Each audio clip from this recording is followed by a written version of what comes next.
When we think of tragedies endured by Indigenous groups, the common example that is known is residential schools, and the conversations make it seem like it started and ended there. Textbooks love to show a black and white picture and make us feel like it is a far gone history that can be taught so apathetically. Unfortunately, violence resulting from settler colonialism did not end at residential schools, as attempts of assimilation and erasure continued far into the 20th century. The 60s Scoop was one of many. In the pilot of the series Little Bird, titled Love is All Around, we are introduced to Beijing Little Bird and her family, victims of the 60s Scoop, in which Indigenous kids are taken away from their families by Child Protective Services under the pretense that they are living in unfit conditions. We learn that Beijing was eventually adopted by a Jewish family and became Esther Rosenblum. The episode explores how the enforced assimilation impacts Esther well into her adulthood, as she faces disparity among her family and soon-to-be in-laws. Esther's story is inspired by real-world events and experiences. Therefore, we are given an intimate look into the relational and emotional impacts of violence enacted onto Indigenous people that no doubtedly reflects many victims' experiences. The episode exhibits the methods in which CPS victimizes Indigenous families by unreasonably seizing children. It allows us to truly understand and empathize with the impacts of the lasting trauma in a way that the textbooks cannot convey. First, to give you some background on the production of the show Little Bird.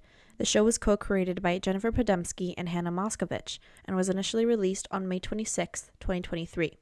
It is no doubt that the viewers yearn for these type of stories, as the show took home 6 awards at the 12th Canadian Screen Awards. Now, to give you some historical context, the 60s Scoop refers to the large-scale removal of Indigenous kids from their families to be adopted by non-Indigenous middle-class families across Canada and the United States. To quote the Canadian Encyclopedia, the 60s Scoop was not an isolated event propelled by inferior Indigenous parenting, but rather an extension of paternalistic policies in Canada that sought the assimilation of Indigenous cultures and communities. Some more paternalistic policies enacted by the Canadian government were the Indian Act and residential schools that negatively impacted Indigenous communities, especially those living on reserves. They faced issues such as poverty, high death rates, and socioeconomic barriers. Underserviced and under-resourced communities faced a plethora of challenges, one being child welfare issues. Rather than improving accessibility of resources for these impacted Indigenous communities, they chose to remove children from their homes and place them into adoption. It is said that the impacts on adult adoptees can range from low self-esteem to feelings of shame, loneliness, and confusion. More so, learning about their true heritage later in life can cause frustration and emotional distress. We begin to see these feelings portrayed by Esther in the first episode as she becomes aware of the differences that pin her against the people she is surrounded by. The beginning sequence of Love is All Around informs us greatly about the Little Bird family's living situation. It begins with Beijing, Nish, and Dora sleeping between the two parents, the family sharing one bed. Beijing wakes up and makes her way outside, and we get to see the family home, cozy and quaint with just the essentials. Beijing makes her way outside to an outhouse, something that would have become less and less common in the 60s. We start to understand more about the living conditions of the family as they live on the reserve. As I mentioned previously, decades of paternalistic policies left Indigenous communities under-resourced and underserviced, so understandably, the Little Bird home doesn't have the infrastructure that we are so used to seeing. Later in the episode, Patty explains there is no running water and that they catch it in rain barrels or fetch it from the river when they need it. We see that the Little Bird family home is one that has been under-resourced when compared to the common middle-class family home, with things like plumbing in the home and running water to be expected. Nonetheless, the family is living contentedly. Patty makes breakfast for the family, while Morris gets ready to take Leo hunting, their older brother. The kids laugh and they play. They're fulfilled, but the fear of the Scoop continues to loom. When Patty comes outside to fetch the kids, she notices a police vehicle approaching. Though it simply passes by, Patty holds her breath as the threat of her kids being taken away follows. As viewers, we gain a sense of the fear that she lives with daily and begin to prepare for what the family will endure eventually. Later in the episode, we come to learn that the family has a practice drill in the case that CPS shows. So the kids would go to hide in the storage underground, essentially preparing for the day they would have to face the agency. In the next scene, there is a time cut to 18 years later. Location now is Montreal, Canada.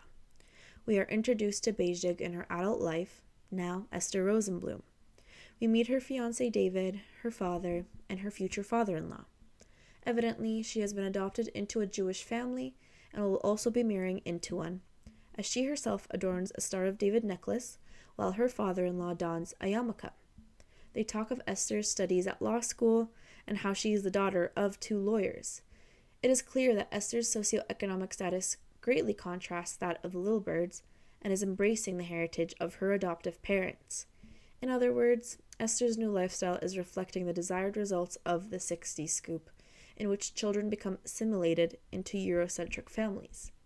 In a brief interaction with her mother, Golda, she questions Esther why she's wishing to fit in with these people, to which Esther responds, "Who else am I supposed to try to fit in with?" Although Golda's contention is that the attendees at the party are boring to converse with, her question poses an important one that sits in the background for the remainder of the episode. It works to establish the disconnect between Esther and the life that she had been thrusted into during her childhood, and a disconnect that remains even as an adult that had grown up in a new culture. A turning point in the episode occurs when Nish and Beijing are captured by the police, when Nish's slingshot strikes the police car's windshield. The kids fight off the officers, but are unsuccessful and are then put into the back of the police car. The scene directly after shows Esther overhearing a conversation between her future mother and sister-in-law, Leah and Tammy, who discuss their concerns about Esther's marriage to David. Leah claims that they don't know anything about Esther's history of her adoption, with comments being made like, "What was the problem there?" and a third family member saying, "You got one of the good ones."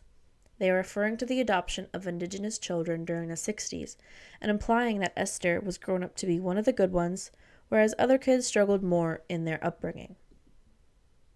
We see that in both time periods, Beijing, or Esther, is being victimized through the lens of the other that is being placed onto her.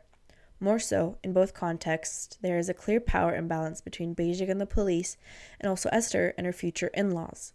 Pairing the two scenes highlights the parallels and the overarching principles within the episode. The episode pairs scenes together symbolically, and we see it again when we cut back to the kids being held by the police and 2 social workers questioning Patty. They assess the Lilburd home and decide that the children are unfit to continue living there, referring to things like the lack of running water and the fact that they have 1 bedroom shared among them. The particular scene ends by the children being forced from the police car and into the social worker's car, finalizing the decision to take them to the orphanage to be adopted.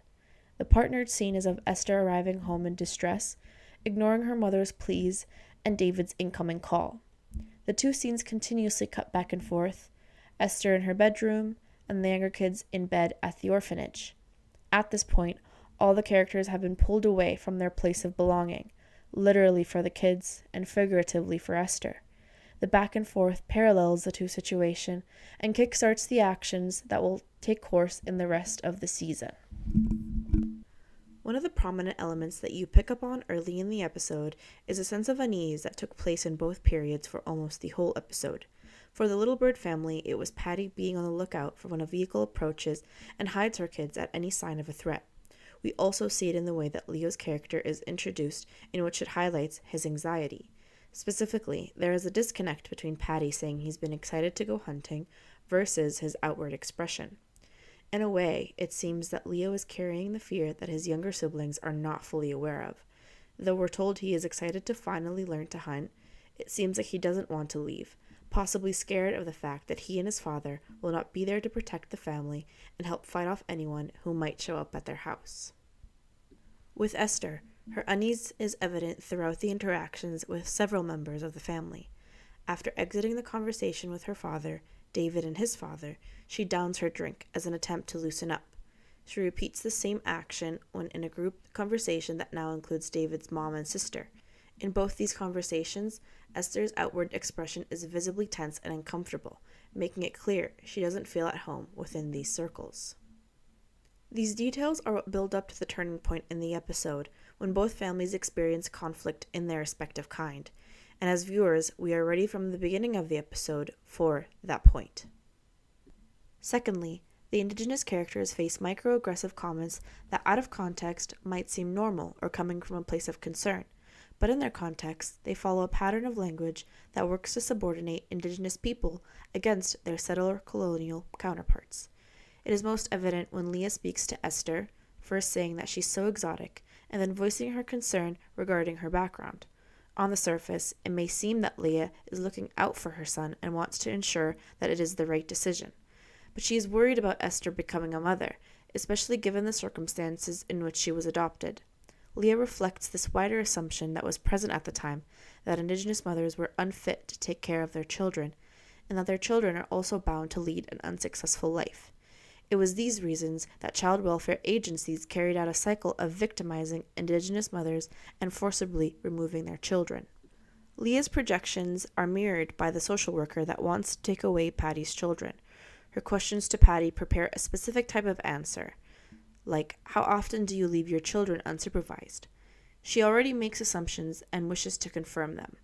Her reasons for taking the children are things like lack of plumbing or lack of fruit, resources that the family have other ways of supplying, or are otherwise unavailable because they live on a reserve.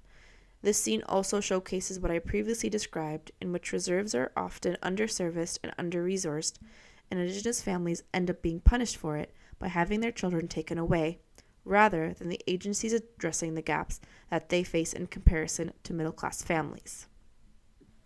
The way the social worker treats Patty and the way Leah speaks to and about Esther really puts into perspective how Indigenous people were treated by the system and those who socially had more power.